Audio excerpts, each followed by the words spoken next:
All right, everybody, this is Faiz, Versey real estate broker with the LePage team Realty in Ottawa, and welcome. If you'd like to find out what's happening in the Ottawa real estate market as of November 2025, please stick around. So, my friends, here is the story. So, we're going to look at this interesting chart on my screen, which is called Months of Inventory, Ottawa, all property types. And this chart is prepared by the company I work for, LePage team Realty, and the source is the Ottawa Real Estate Board. So I really like this chart because I like all charts and all stats because this is what it is. It's not you speaking, it's not me speaking, there's no opinions, this is the truth. And it's my job to interpret this truth for you so that you can make some good decisions if you're a buyer or a seller. Always easier to make decisions, good, bad, or ugly, whatever there is, whatever the situation is. Once you have the truth in front of you, if it's all muddled, fuddled information, then really you can't move forward easily from there. So I hope you agree that the truth is better than something that is just off the top of my head. And really there's no backup for that. So my friends, here we go. Let's take a look at this months of inventory information. And in this chart we have, we're going to look at November, okay? And in November we have this red line which represents the 2025 figures.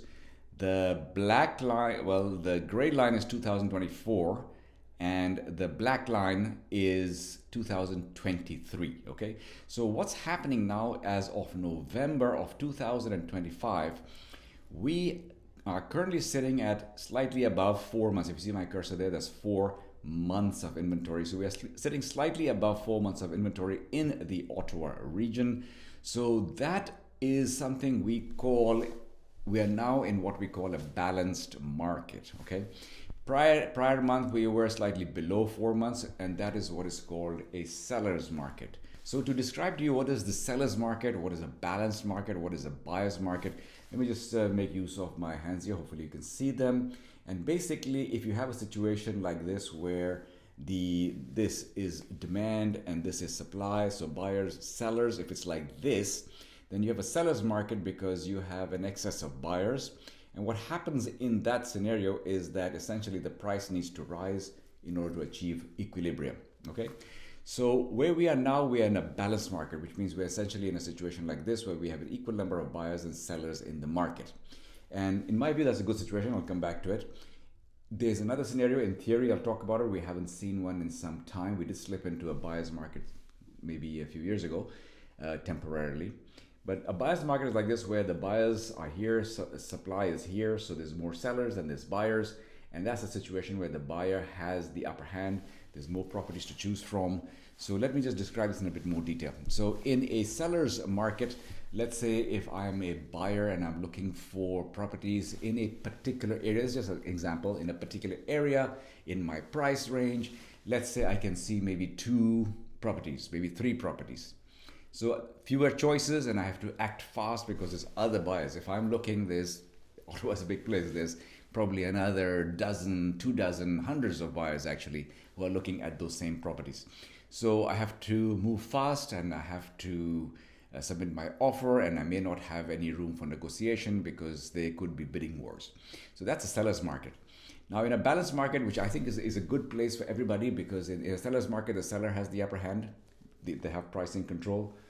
In a buyer's market, it's the buyers have control because the price is actually potentially declining because there's just so many properties available.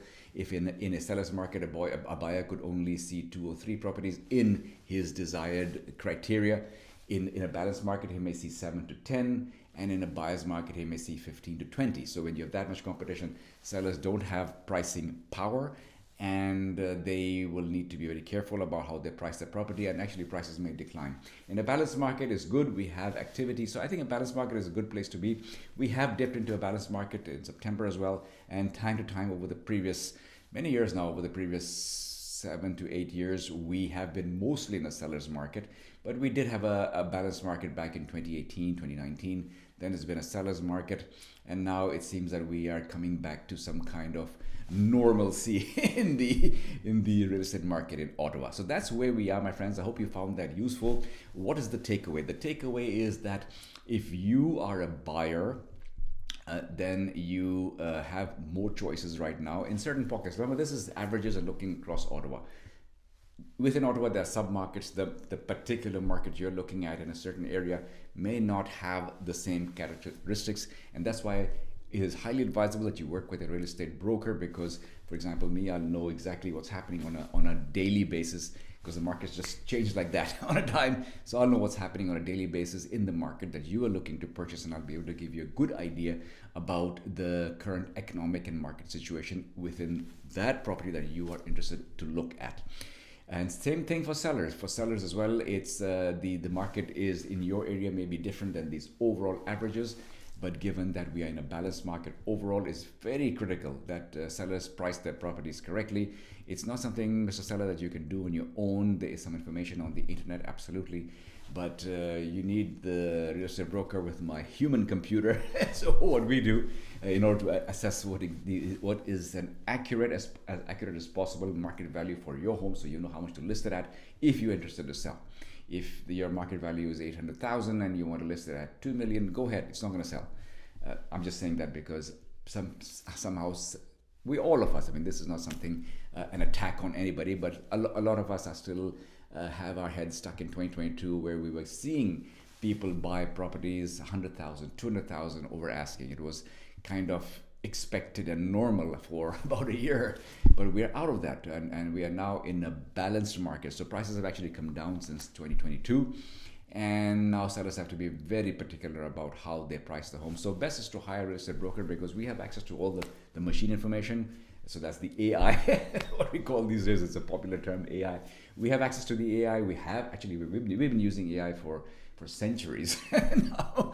But what a real estate broker does is I take all that machine information, stick it in my human computer. I also take all of my down on the ground physical knowledge of your property, my osmosis about what are my colleagues saying, what's happening, what are the office meetings saying. So there's a huge amount of information that I am trained to uncover what's on the market, what is off the market. So given all of that training and that background, which is not something the average consumer can get to, just use the simple thing is, Mr. Seller, hire a real estate broker to help you with the sale of your property. It'll be much simpler, just like when we try to get some medical work, say an eye operation. We don't try to do it ourselves. We go to the right professional. For a mechanic, you'll go to the right mechanic, and he'll change the parts in your car, and the job is done. So let's all stick to our knitting, so to speak, and work in that way. Keep it simple. Keep life simple. Life is complicated enough as it is. So Mr. Buyer and Seller, that's what it means, is that in a balanced market, Mr. Buyer, you have some more choices. Work with a real estate broker to understand exactly how the market is around the property that you're interested in. Seller, again, now the pricing power has vanished from your end, unfortunately, but that's what it is. That's why I like these stats, because it is what it is. And so you need to work with a real estate broker to analyze exactly what is a good price to market your property at, the market value, what we call. So my friends, that's everything that I needed to speak about today. I hope you found it useful. I hope it served you. If you have any questions, please leave them in the comments below or reach out to me. You can contact me by telephone, email, or text, or whatever works for you. And just to remind you that I'm in the business of real estate, and in respect of that, I help my clients to purchase real estate or to sell real estate.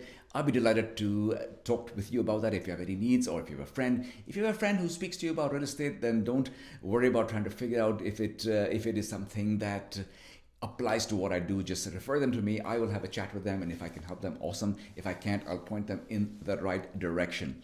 My friends, one more request I have is that if you can please like and subscribe, that would be excellent. When you like, subscribe, leave comments, the algorithm where you're watching this video loves that, and will send it out to more people in the region, in Ottawa. I suppose there'll be more people in Ottawa that would like to know what's going on in the Ottawa real estate market. My friends, that's everything. I hope you have a wonderful day. Until I speak with you again, take care. Bye-bye.